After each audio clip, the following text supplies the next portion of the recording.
Hi! What happened to my animation? So, how do videos like this normally start?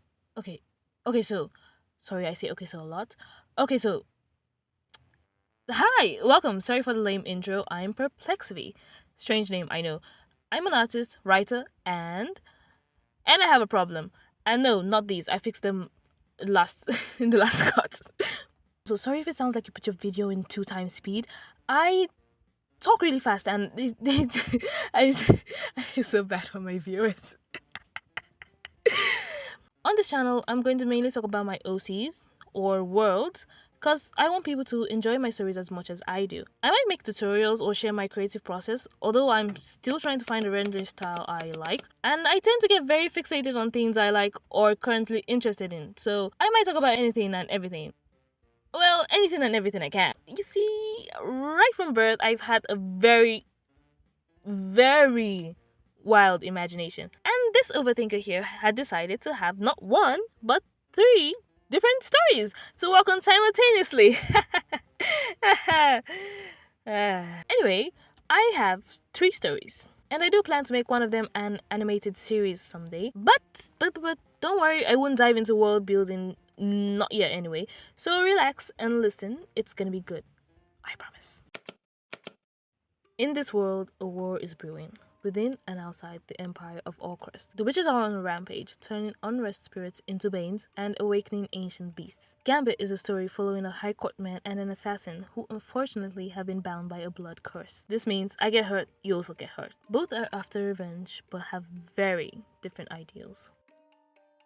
These two have history. But let's toss that aside for now.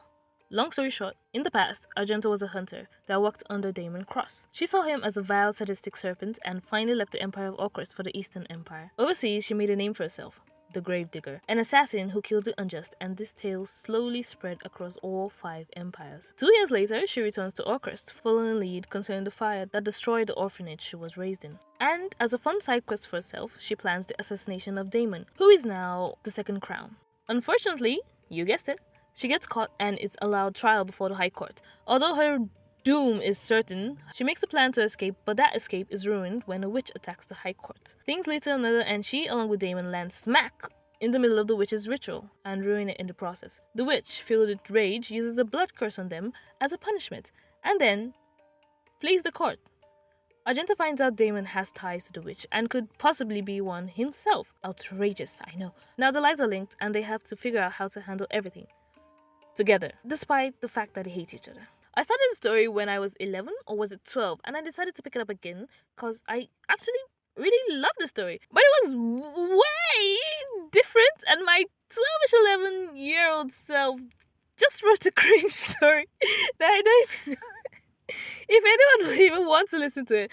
I'm telling you, I was reading it and I had no room left to cringe. In this world, we have a murder mystery. Everybody hands up for me. We follow our main cast as they try to survive the serial killer rampaging the quiet cliffside town. All connection to the outside world has been cut off due to a landslide, and the waters are unstable, denying any ship passage in or out. With a virus, hallucinogenic toxin, and a killer plague in the town, they have to figure out what's real and what's not in order to survive. And trust me, that's not an easy task.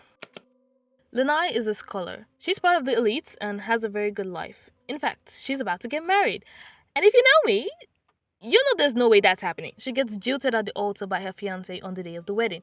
And then she finds him with another lady and publicly threatens to delete both of them before storming off. That night, their bodies are found, abandoned, and Lanai immediately becomes the suspect. On her way to the scene, she runs into a young man, Keith. They get off on the wrong foot and she finds out he's actually the junior detective assigned to the case, who's already very suspicious of her. Although upon seeing the body, Lanai identifies a possible method the killer has, which piques Keith's interest. In order to avoid the cellar, Lanai arrives to her fiancé's burial in a wedding dress, further feeding into the fact that she was once labeled as unstable. Using her intelligence, Lanai gets the boy to send her to the asylum where she spends months, and as she finally begins to accept her fate, guess who arrives? The young detective.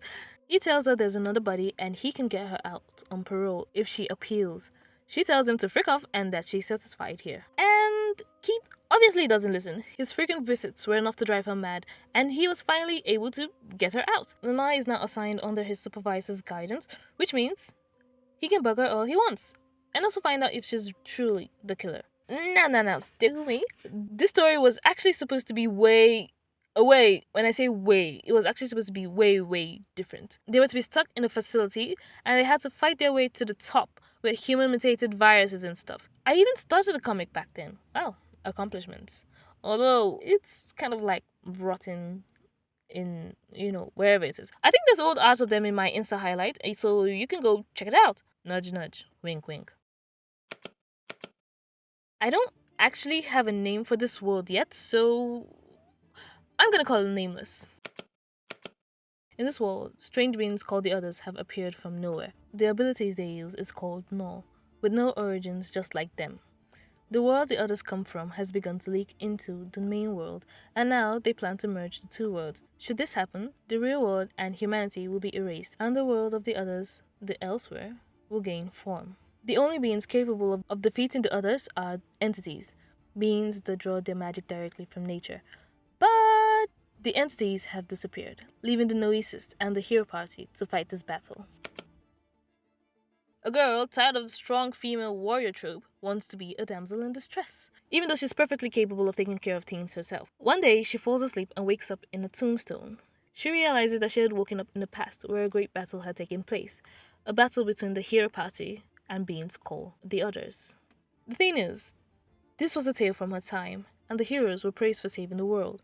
Now, she was transported into this deadly war with no idea how to survive. Worse, she has the consciousness of 5 hostile entities, a keepsake from her father, and these are dangerous relics that should not be found by anyone. She meets Lavender, who tells her if nothing in the past changes, the future will remain the same. Obviously. But